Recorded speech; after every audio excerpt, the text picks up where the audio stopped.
You know that feeling, right? You've been waiting on a huge inventory shipment, the one your business really needs. It finally shows up, and it's completely wrong. Ugh, it's a super frustrating moment for sure. But what happens after you discover the mistake, on the books, that's what really counts. So today, we're going to break down exactly how to handle purchase returns and allowances in your accounting. So let's really put ourselves in that scenario. That big shipment you were counting on is here. You start opening the boxes and, oh no, your heart just sinks. The color is off, some of the items are damaged, it's just a total mess. Now, besides the immediate headache, you've got a critical business question to answer. What do we do now? How do we account for this? Let's dig into your options. Okay, so your first and honestly most straightforward option is what we call a purchase return. And it is literally what it sounds like. You, the buyer, just send those unwanted goods right back where they came from. It's basically the thanks but no thanks of the business world. And doing this kicks off a very specific and very important accounting process. Now, it's easy to think of a return as some huge failure, but really, it's just a normal part of doing business. Stuff happens. Maybe the items have some defects.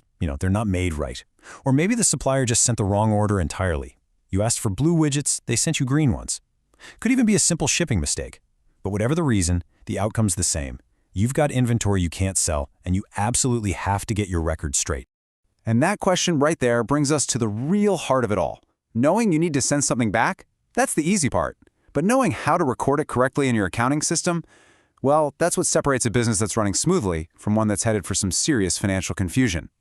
There are two main ways to handle this, and they affect your books in very different ways. Okay, so this is the crucial part. You've got to understand the difference between a purchase return and a purchase allowance. Let's look at the left side first. With a purchase return, the action is physical. You're literally packing the goods up and shipping them back. Since that inventory isn't yours anymore, the accounting entry is a direct reduction to your inventory account. Simple enough, right? But now look at the right side, a purchase allowance. This is more of a negotiation. You call up the supplier and say, hey, this stuff is the wrong color, but I could probably still sell it if you give me a deal. They might come back and offer to knock, say, 30% off the price if you just keep it. See the difference? The action isn't a return, it's a price cut. You keep the inventory, but now you owe them less money. So the accounting entry doesn't touch inventory. Instead, it reduces your accounts payable, the bill you owe them. Two very different solutions for the exact same problem.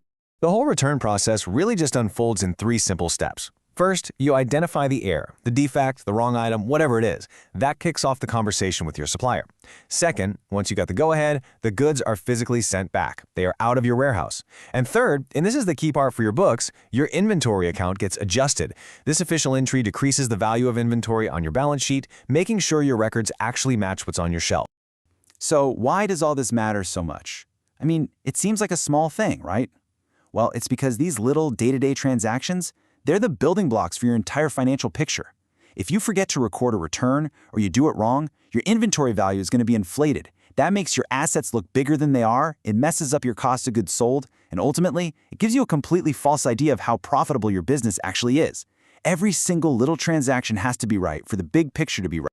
So let's end on this thought. What really happens inside a business that gets lazy with tracking its returns? Well, on paper, it might actually look more profitable than it is.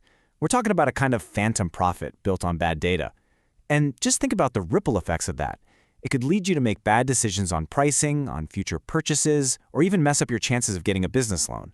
It just goes to show you, in accounting, getting the small stuff right isn't just a detail, it's everything.